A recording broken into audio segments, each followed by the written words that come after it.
Okay, I do. Again, this happens every time I try to debate from the phone, so I do apologize. It sounds like I'm thinking you can hear me now. Yeah, I can hear you. So that works. Awesome. Okay, excellent. So I was jumping. Like I'm sure you couldn't hear makes a bunch of jarble. So why don't you just actually restart with what you were saying, so I actually can get a proper context. It's not fair for Yeah, me to do sure. that again. So I apologize. I know that over text my comments seemed harsh, and to a certain extent they were intended to be harsh, but they weren't intended to be rude. Um, but the main thing I was saying there was when you have that resolution, in order to be con on that resolution, you do need to actually negate the resolution. And that is the thing with any debate that you take. If you're going to reject a resolution, if you're going to be con on it, you do have to show why the resolution is inaccurate. Not that certain principles behind the resolution might be inaccurate, but that the resolution itself is wrong, and why the choice, when it's a yes or a no, we should pick no. So in that round that you had to show that the Me Too movement itself was not necessary or not beneficial. And the thing is, in order to say that, you do have to say that the women who are posting Me Too shouldn't be doing that, because that is the fundamental part of the movement, is the people actually posting that about themselves. And I do get that your overall stance was different, that you were trying to say, no, we need to hear people, hear accusations and actually have a full innocence until proven guilty. We don't just convict people just because they've been accused. I get that, but that's different than hashtag Me Too. So you weren't really criticizing the resolution. So you either lose because you didn't defend your side of the resolution, or you lose because you contradict hashtag Me Too, which is basically impossible, because you have to say women should not be able to come forward about their abuse, which is why one of the things I put down there was nobody should take that resolution as con. Nobody should do that, because it's just a terribly written resolution, and you can't win if you're con. So that was kind of where I was coming from there. It was like the mistake that I saw from you wasn't as much your argument as it was you picking that resolution in the first part, or whoever wrote that resolution in the first place.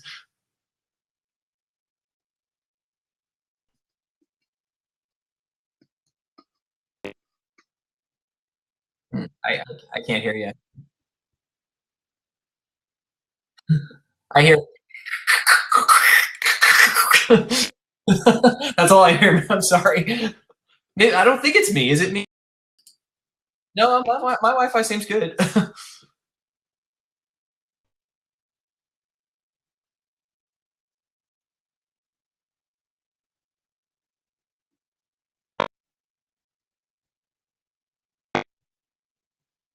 Yeah, literally nothing. I heard you when you first signed on, and I haven't heard anything you're saying now.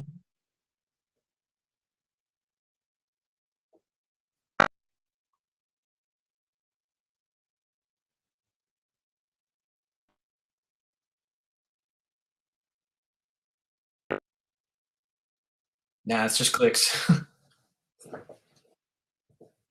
right, I'm gonna try reloading and seeing if it's on my screen.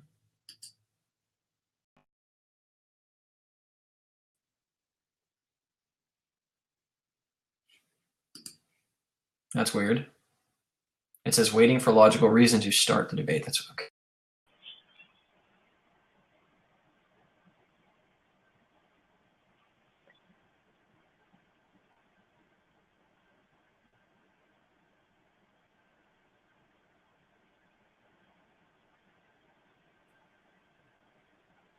Hey, can you hear me? I can. It's a little shaky, but I heard the words you said. I will move if you can't hear me in 30 seconds. I will Actually, cancel this. I can hear what you're saying now. Okay. Okay, I was in complete agreement with you. If you, that's all I needed to say so far.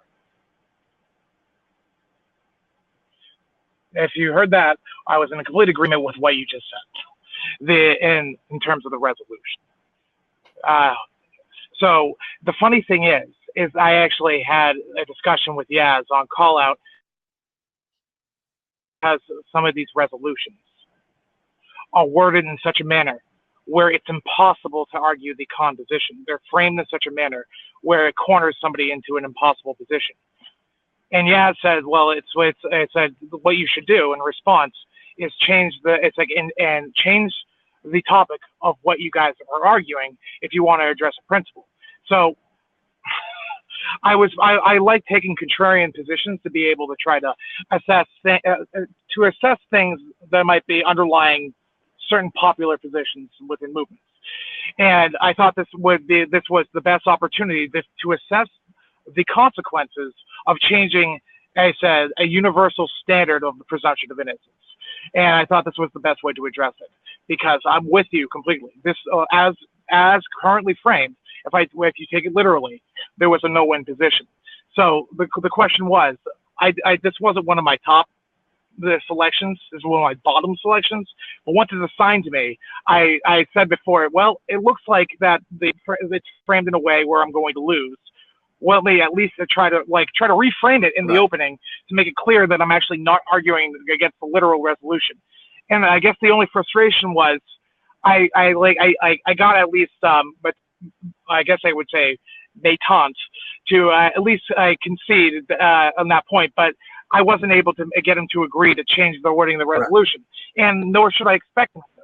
So in that circumstance, I should just forfeit the debate before it even started. And I'm not sure, because I'm not even sure why that question would be proposed in the debate. And so it kind of left me in a perplexing situation. I really am not upset about losing. I'm not, but I really actually do want to push forward at least a discussion. And so because I really do think it's interesting to discuss principles, because I think that the argument put forward by Metoo was undisputable.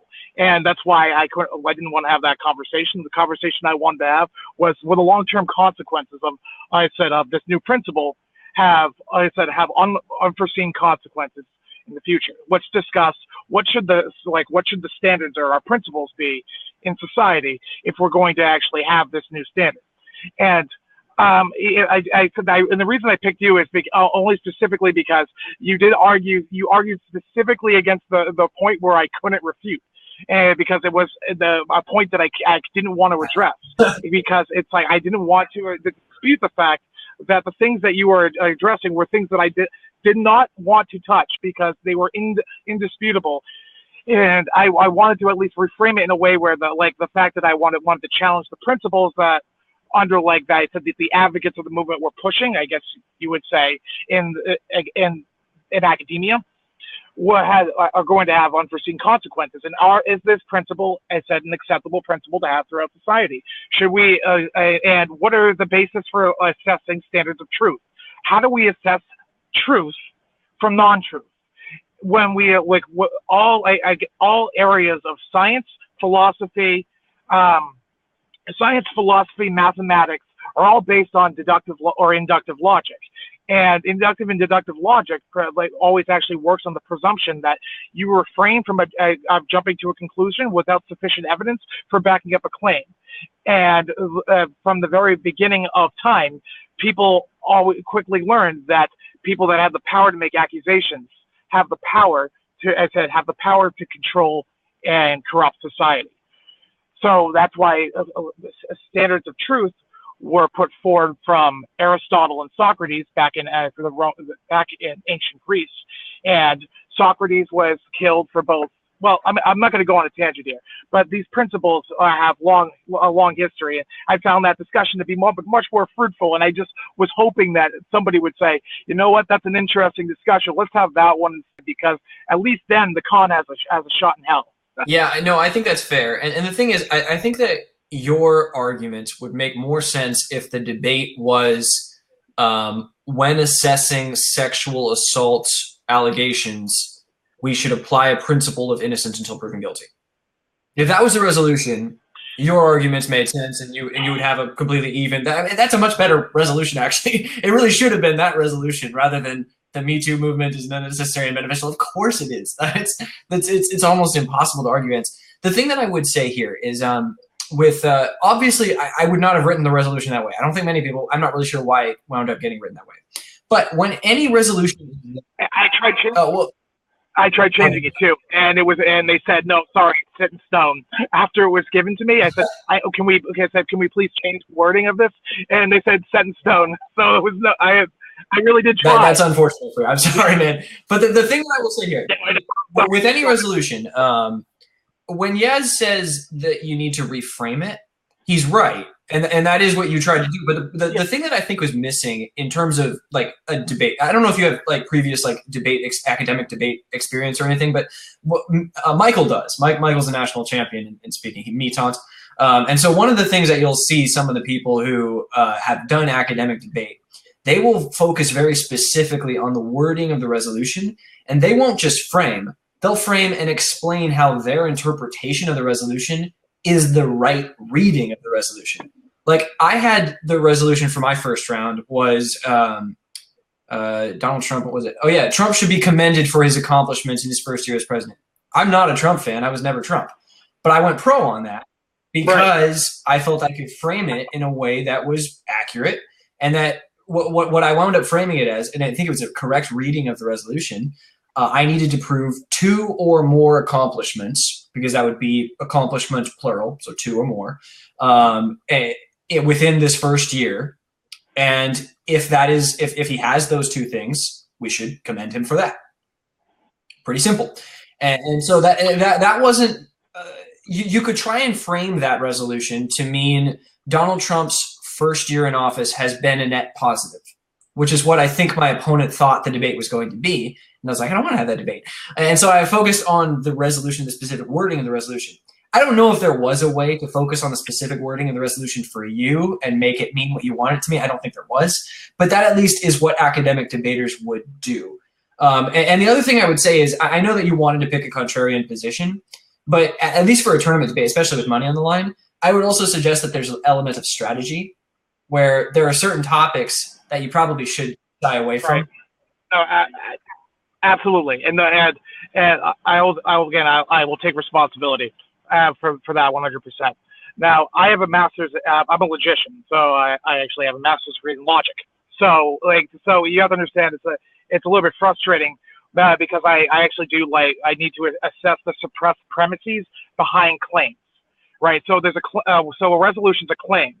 So the first thing that I have to do is actually assess the precise meaning behind what leads to the claim that's being put forth. Now, the problem is that, like I said, that I felt like that you jumped to is the fact that the claim has a per se, I guess, an immediate meaning to most people that read it. However, to me, I feel like that all things need to be defined specifically before being put forward. And I feel like in this context, and the way that the resolutions are constructed at the moment, there's no possibility of that. The way that you frame this one, B2 is a positive movement. You see, what that does is it actually provides an opportunity for us to actually frame what we actually mean when we define positive, right? What is actually and specifically defined is that as how measurable that is, and whether the Me Too movement is actually including the people that are advocating for it, or actually just the victims themselves. It's actually a vast movement, right? So you can actually define the scope and define the size, and actually make sure that you're actually on the same plane. Because me and Metoo actually were having 2 separate debates, and I obviously, since his was directly in line with the public perceived perception of the wording of the resolution, there was I do feel like your reaction was what I actually expected going into it, and I was trying to prevent. So so I do find it important to try to get what you or somebody else could have done, or perhaps what kind of recourse you can do. I do have an issue with popular voting and for who wins the debate, and Yaz is already addressing that. But in this case, right, it's really more than just popular opinion. It's more about do you have the time to be able to reconstruct the entire resolution before beginning a debate? And that's just not realistic. Well, I mean, one of the things and this is where a lot of the academics debaters, the people who used to do college or high school debate, do have an advantage here on QallOut. We've been doing that for years. Before every debate we go into, we specifically define the terms, and not only define the terms, we define the terms in a way that gives us an advantage. because we intentionally Yeah, want the resolution to mean something that helps us, that we have a low bar we have to prove, because that way we win. That's part of the strategy of it and all. And there's nothing wrong with that. It just means that the people who haven't necessarily seen that strategy before wind up getting into trouble because they don't realize that's what's happening to them. And the thing is, with you, I think that you recognize that it's happening. And I actually did see your discussion with Yaz a couple of months ago where you were talking about, I think it was 9/11 and or World Trade Center, and what position you take on that. Yeah. But the thing is, if you're going to take a resolution, you have to, in the round itself, define and then frame and say, this is what the resolution means. This is what I need to do to win. This is what he would need to do to beat me. Okay. I guess it kind of goes against my principle as a logician to try to win or lose debates, because I like, again, that's just one of the that actually really does fundamentally confuse me. So although I do think this is a great platform because there's kind of an environment. I'm not sure if you've seen it, but I'm sure you have, in social media to get in echo chambers. And so I feel like this was a good stepping stone to try to kind of assess things that are politically untouchable, and for to be able to dive a little bit deeper into them. And I like on this the Me Too movement. It's like I knew that it was a politically sensitive subject, and I'm sure if I was stupid enough to write a tweet that said, I think the Me Too movement is not beneficial or necessary, I'm sure that would get me absolutely zero support, and nor should it get me any support. These like the amount of I guess you could say the amount of perception that you have to battle before actually going into any good conversation is a problem. With this, let me get into this Me Too movement. The reason I chose it, and maybe this is where we can have a little bit more of a debate too. I felt like the Me Too movement was just a great I guess you could say the manifestation of a principle being enacted in society, meaning that people are now openly advocating, no matter the veracity of the claim, that the person that's making the claim should be believed based on the person making the claim. Not again, doesn't matter who the perpetrator is, only based on the fact that the person making it. Right, and the veracity of a claim can't be substantiated based on the accusation alone. Despite no matter who it is, it's still a matter of waiting again, withholding judgment before evidence comes forward. And I've tried to put these ideas forward, but principles aren't discussed. Are really not discussed. It's much easier on this type of thing to talk about what is valid and what is not valid. I would call them factoid debates. We're going to be debating how many people Trump had at his inauguration, as if that has any sort of consequential or interesting consequences for the long-term impact in society. It's an irrelevant statistic, but people are willing to have long-lasting debates about it. And I think that you've thrived in this environment for the past year and a half. But I've seen people that have come and gone, and I guess I asked them, why are you leaving? This platform is kind of the only place that you can go if you want to have discussions with people that have differing opinions of you. And I'll give two names. There was a guy that used to be known as the anti-feminist, and a guy named Rye Dawson. I haven't seen them around very often. I anti-feminist in his last round, and he freaked. I saw. I watched. And that's why I kind of brought up that name. And he disappeared. Now I actually don't think that he's a dumb person, but I do think that he had a kind of condescending nature about him, which kind of when people that he felt were going, I guess you could say, against his philosophical underpinnings, he felt like it was just another Twitter, and I don't feel like that's an accurate portrayal. And I'm trying not to fall into that trap where I'm saying, well, people just don't understand my deep understanding of logic. I studied logic for 25 years. People just don't understand, and I'm not trying to get into that. So what do you think? Do you understand what I'm trying to say when you understand when you're trying to advocate a philosophical underpinning of a position rather than the validity of a statement being True or false? Absolutely. I'm actually 100% in agreement with you Okay. here. And I think that it is an important distinction. And there is a time and a place for it, I think. And here's where I draw the line. What you see from me right now is just me talking to you. I don't care about winning or losing this. This isn't a tournament debate. And there's a big difference between a tournament debate, which is for the purposes of winning. You do have to win to move on and get money. That's the goal. There's a prize at the end. Versus a discussion, and a discussion is less about strategy. It's more about the continued intellectual pursuit in an attempt to reach a truth. And I think that there's a time and a place for both, because there is. I love the strategy and the fun and the potential prize at the end of like tournament debates. I think that's a really fun. It's like a sport, and it's just using your mind logically as a sport, and it's a great pursuit, and you can't do it many places except QallOut. But that's different than what you do in just regular discussions, where you really, and I've learned a lot from the discussions that I've had with people. My mind has been changed by a couple of the discussions that I've had, and I have also learned from the tournament debates, not in the same way, but usually when someone has a specific like piece of evidence or something that makes me go, wow, okay, I didn't think about that. I'm not going to admit right now that that's an important point, because that doesn't help me strategically win, but I will take a look at this later on. As opposed to if it was just a discussion, I would say, oh, wow, I hadn't seen that before. That's a great point. That might actually change my mind right now because it's not about winning. So I think that the difference between those two is important. Just on that point, I can't get past the fact that by the very nature of exactly what, well, I mean, I can't refute the fact that the incentive is to win to get the money. And by constructing that incentive, it's inevitable that people are going to strategize to actually persuade the audience rather than challenge their intellectual perceptions of perhaps maybe they will change their mind halfway through. That would no. I get that, but there's just one last thing on that point. I can't get past the fact that the very nature of a logical fallacy is the fact that it's persuasive.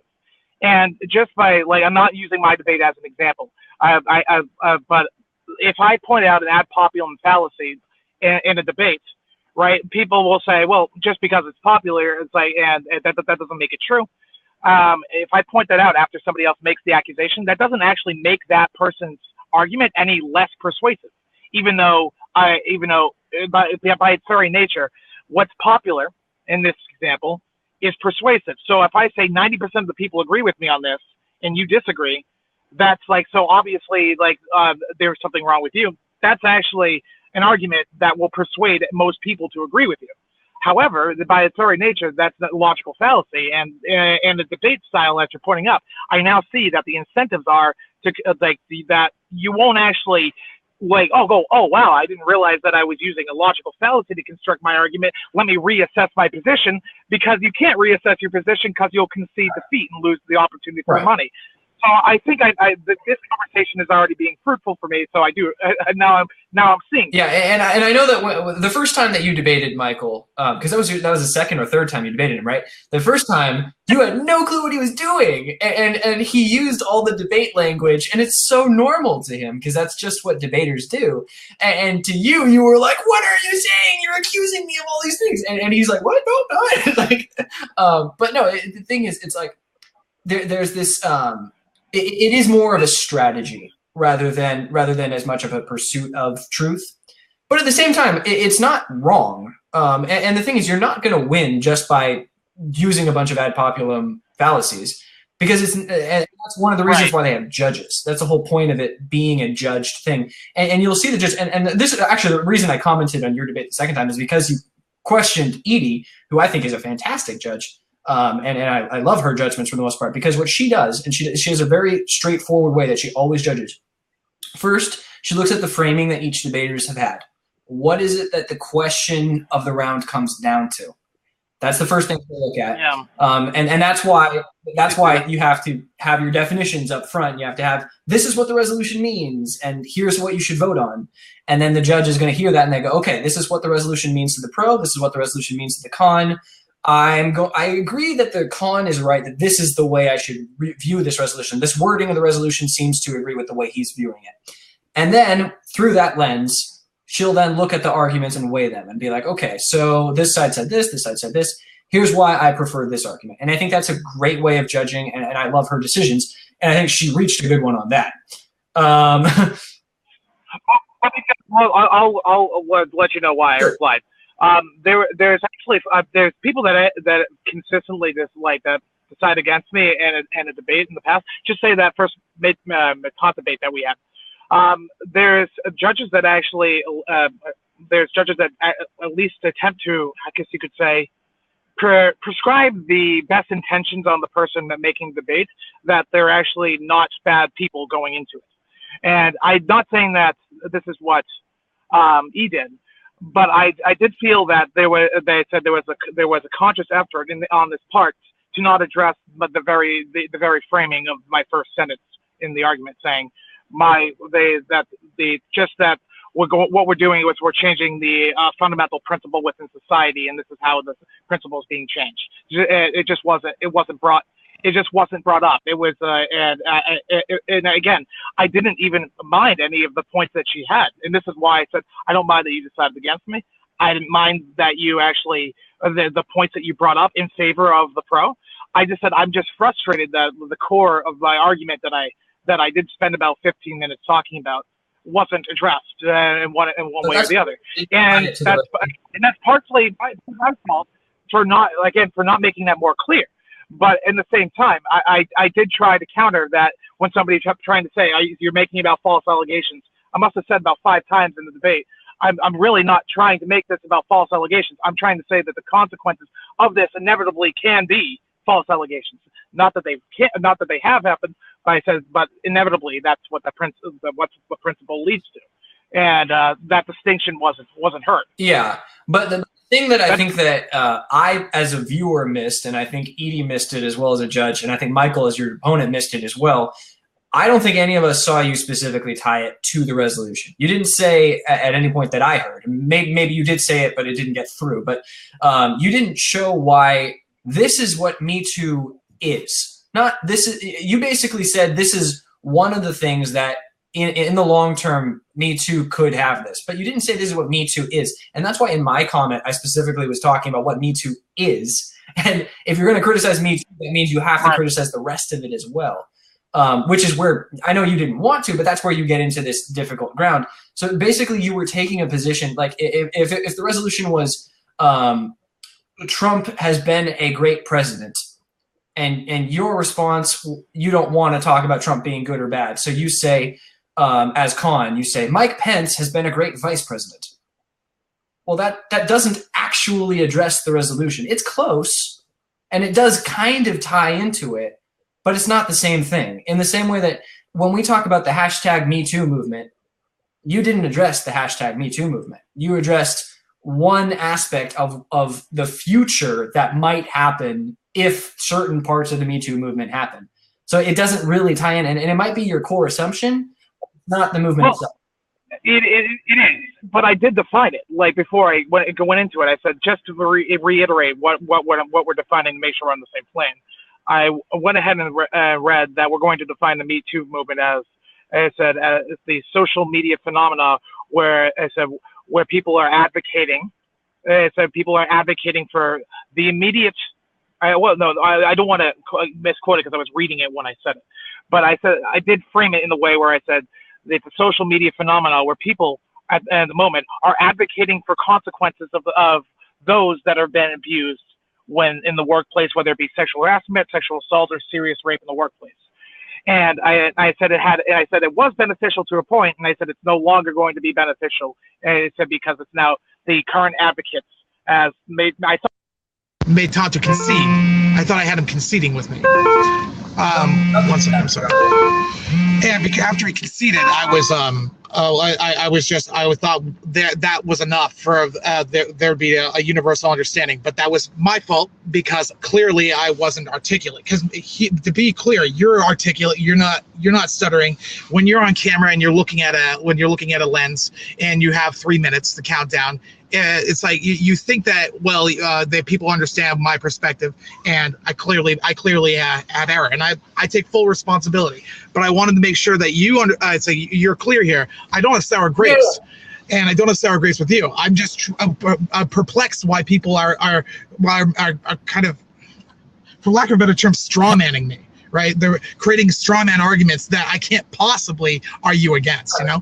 And just for your second comment, I understand why you came to the judge's defense, but the reason that I pushed the judge is because I actually did want to hear why she didn't address it. It was not because I wanted to attack her. It was because I actually wanted to hear why she didn't. Yeah, and the thing is, even in the definition that you just read there, that definition still requires the actual posting in the first place, which means that to criticize that posting means you are criticizing the women standing up for what has happened to them. With 14 minutes left, though, I would actually be interested to have the discussion with you.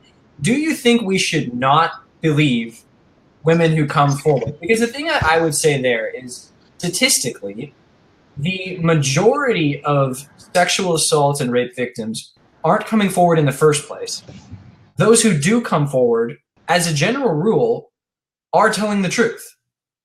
This does not mean that I think that we should just believe them and say their opponent, the person who hurt them, their attacker is guilty. We shouldn't say that. But I would say that we should certainly take the accusation seriously, because it takes a lot to say, I was too weak to defend myself. That's incredibly, I don't know if you're still there, but it's incredibly self-demeaning to even come forward in the first place and admit your own weakness.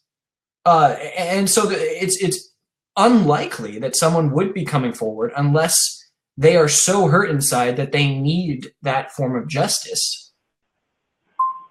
Did you, I see you again. Did you hear what I said there? Oh, yeah, I caught the last 30 seconds.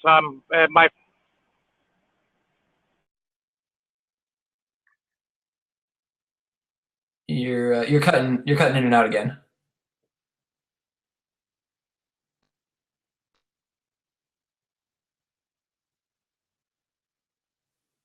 Nah.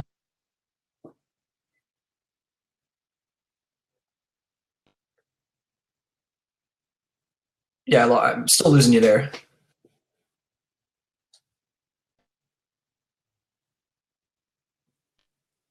Okay.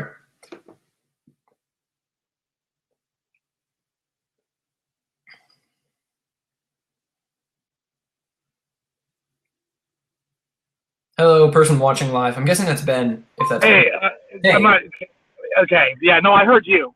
I saw my input die there. Yeah. So I heard the last 30 seconds. Just quickly reframe the what you just said. So we can get back. I would simply say, I'm not saying that this is to address your overall case. Like, let's forget Metoo or let's forget any of that. I don't necessarily agree with your overall contention in the first place. This whole idea that we shouldn't believe the sexual assault accusers. I would not say that we should rake the attackers through the coals unless there is reasonable evidence. But the thing is, the court of public opinion can and should criticize people when it appears likely that something is going wrong. And in this case, it's very unlikely, as a general rule, and statistically this is proven out time and time again, the vast majority of those who come forward about rape accusations are telling the truth. And the vast majority, even more than that, don't even come forward in the first place because they're scared and they're hurt inside, and they would have to admit their own weakness to come forward. So I would say that as a general rule, we should give a certain amount of credence to those who come forward. Like, I mean, it's not necessarily proven, but we should still mostly believe them.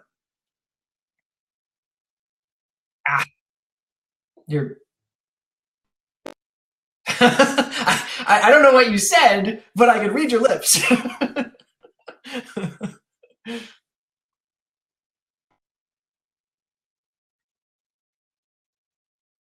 Well, I know you heard me, so whenever you get this restarted, we'll have you go. Let me read what Ben has been saying down here. Ben points out that not 100% of fallacies are 100% wrong in all cases. For instance, a long chain of cause and effects can look like a slippery slope. I think that's true. I think it's also sometimes useful to bring up polls, not because the majority equals the truth, but sometimes knowing the majority opinion can influence your decision on something. And sometimes that is helpful to know. And the other thing he says, the reason the core argument didn't win you the debate is because you never proved the core standards leaking to the legal system as a direct consequence of Metoo. Am I good though? No. No. Well, yes. No. It's like your words are a couple seconds behind your lips, but yeah, I can hear you. Okay. I got Ben's point, and it's actually just reaffirming what you said. I don't disbelieve. I'm not saying we should disbelieve people that come out. I'm saying if somebody comes out, there needs to be an investigation. Like, there needs to be an investigation to actually uncover what occurred. And by taking them seriously when somebody comes forward, that's the only way of assessing truth in the highest degree. The reason that we have the presumption of innocence is not to protect guilty parties, but to prevent the abuse of power from those that use it. Socrates himself was executed by popular vote in the society that he was living in. By popular vote, he was executed. Now he accepted his execution to make a point that they were executing him based on a contradictory premise. That's it.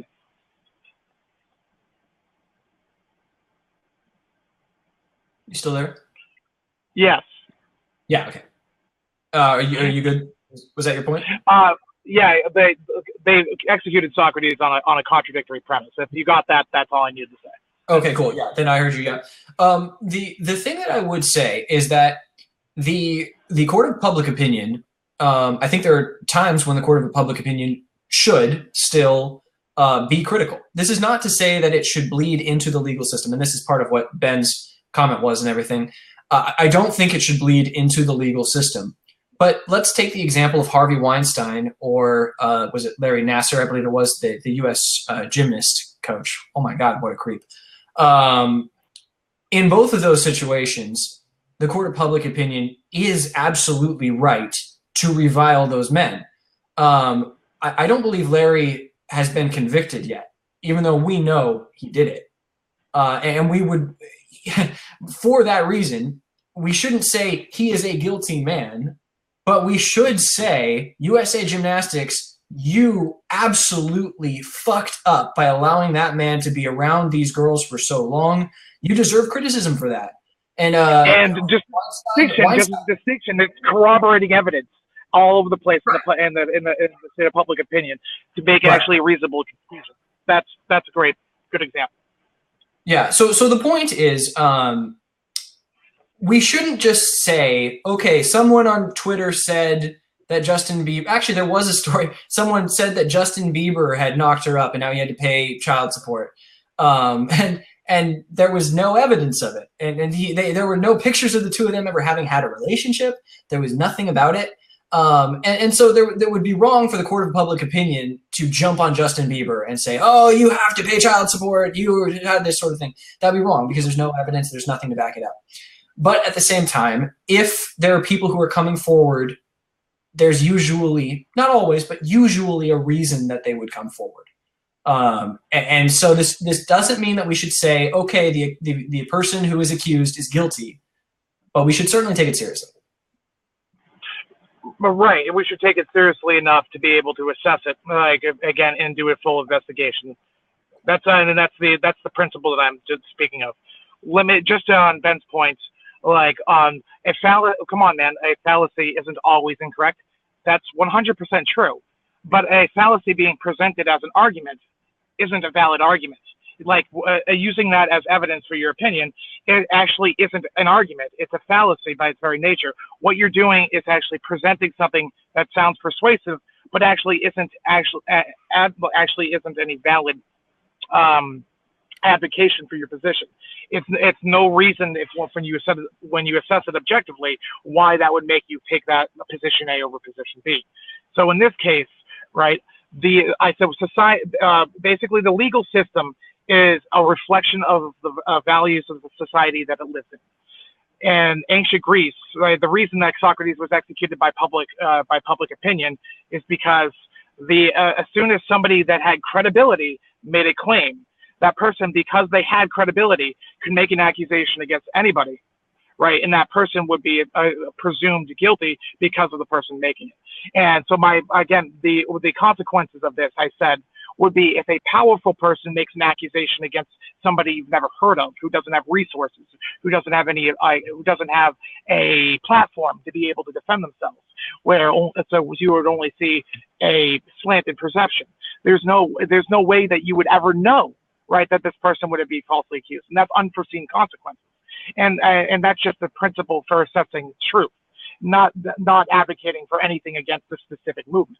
So in both of your claims, I don't disagree with you. I definitely think that individually, when somebody comes out with a claim, they need to be supported, because we need to actually ensure that they are confident enough to present evidence at the time of the I guess you could say, the rape or sexual assault occurred.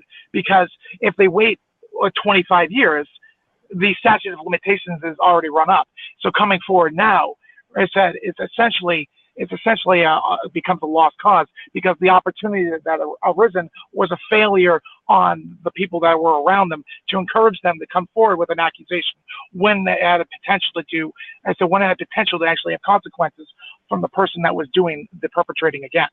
And that's the frustration that I have with the movement. So I thought it was a good opportunity to illustrate that coming forward 25 years later is although there's nothing wrong with that, because people need to come forward with accusations of people that have done wrong things to them, and they need to be exposed for that. Those things need to be assessed in a timely manner. So a investigation can actually be conducted that would actually corroborate the person's story. 25 years later, it's not going to be possible, and that's frustrating from all perspectives.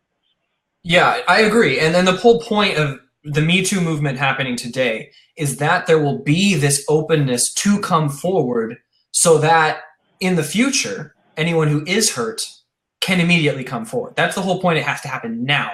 For those who are coming forward about things that happened to them 25 years ago, the goal is not to get someone arrested. And that's where I don't think we can have this blending of the legal justice system as much with the court of public opinion.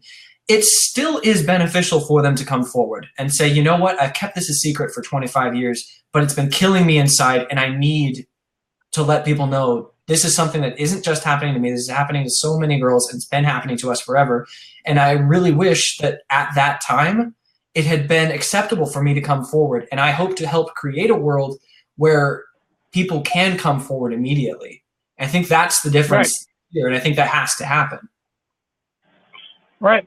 Again, the only caveat I have on that is that when somebody comes forward with this, it's actually best to ensure that these things are actually kept under wraps until the corroborating evidence comes forward, so the person can actually be convicted, right? Rather than some people actually being able to dismiss it offhand, saying, "Oh, that's just a he said, she said thing." If these people come forward with their accusations in a manner where they're able to conduct an investigation, there's a much higher chance that there'll be consequences against the person that's I guess you could say, initiating the aggressive act. And that's my only caveat. Sometimes consequences aren't necessarily what they're looking for, though. They're not really looking to hurt the person, because most of these things that happened didn't happen with stalker jumps out of the bushes. It was a boyfriend. It was someone they knew, someone who they still, to a certain extent, care about, usually. And they don't want to see them hurt. They just want their pain to be recognized and appreciated and understood, and hopefully apologized for. Right, and each one of these claims needs to be understood in the proper context.